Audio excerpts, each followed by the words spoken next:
নারীর সৌন্দর্য দিয়ে কোনো পুরুষকে কখনো আটকে রাখা যায় না। প্রিয় মা বোনেরা, মনে রাখবেন, নারীর সৌন্দর্যের প্রতি যদি একটা পুরুষ দুর্বল হতো, পুরুষ যদি শুধু সৌন্দর্যে আটকাতো, তাহলে এই পৃথিবীতে হাজার হাজার সুন্দরী মেয়েদের ডিভোর্স হতো না, এই পৃথিবীতে নায়িকাদের ডিভোর্স হতো না, এই পৃথিবীতে যে এলাকার ক্রাশ ছিল হাজার হাজার ছেলেদের, সেই মেয়েটা ডিভোর্সের অপবাদ নিয়ে এই নরক বানিয়ে পৃথিবীতে সে বসবাস করতো না, জীবনটা ধ্বংস হয়ে যেত না।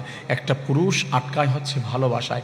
সৌন্দর্য তো অনেক মেয়েদের পাওয়া যায়, একটা পুরুষ শুধু নারীর সৌন্দর্য তার দেহের পাগল হয় না, কারণ দেহ তো 500 টাকায় কিনতে পাওয়া যায়।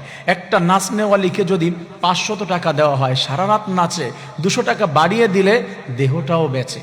এটা হচ্ছে একটা নাচনেওয়ালিকে পাওয়া যায়, বাহিরেও পাওয়া যায়।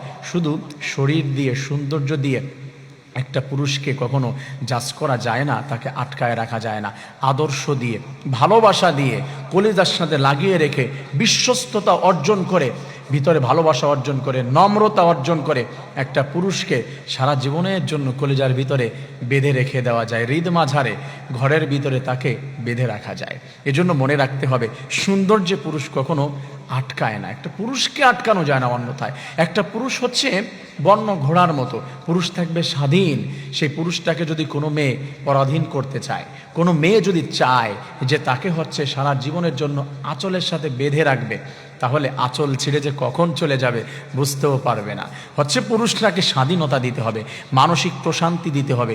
এইগুলা যদি দেওয়া যায়, তাহলে একটা পুরুষ সারা জীবন আটকে যায় মেয়েদের মায়া ও ভালোবাসায়। পুরুষ মানুষ এটাতেই আটকে, পুরুষ মানুষ সৌন্দর্যে আটকে না। প্রিয় মা বোনেরা, মনে রাখতে হবে, চরিত্র বানাতে হবে আপনার হজরতে ফাতেমার মতো, চরিত্র বানাতে হবে হজরতে খাদিজার মতো, আসিয়ার মতো। ওই যে ফাতেমার ঘটনা আছে না, আপনাদের তো সবারই জানা আছে। ফাতেমা মনোমালিন্য হয়েছে হজরতে আলীর সঙ্গে, মন খারাপ করেছে। আলীকে দেখেছে রাসূল, আলী তোমার মন খারাপ কেন?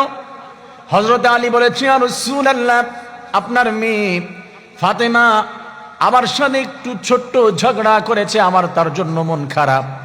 রাসূল ফাতেমার কাছে এসে জিজ্ঞাসা করলেন, ফাতেমা, আলীর মন খারাপ দেখলাম কেন? বলেছে একটু কথা হয়েছে খুনসুটি, ওই খুনসুটিতে তো তার মন খারাপ হওয়ার কথা না। ফাতেমা, তুমি শুনে রাখো, তুমি আমার মেয়ে পরিচয় দিলে কবরের ভিতরে ছাড় পাবে না। তুমি হাসান হুসাইনের মা, এই পরিচয় দিয়ে ছাড় পাবে না। আলীর স্ত্রী, তুমি নিজে ফাতেমা, কোনো পরিচয়ে চলবে না। তোমাকে আমি বলি, যতক্ষণ পর্যন্ত আলীর মনে তুমি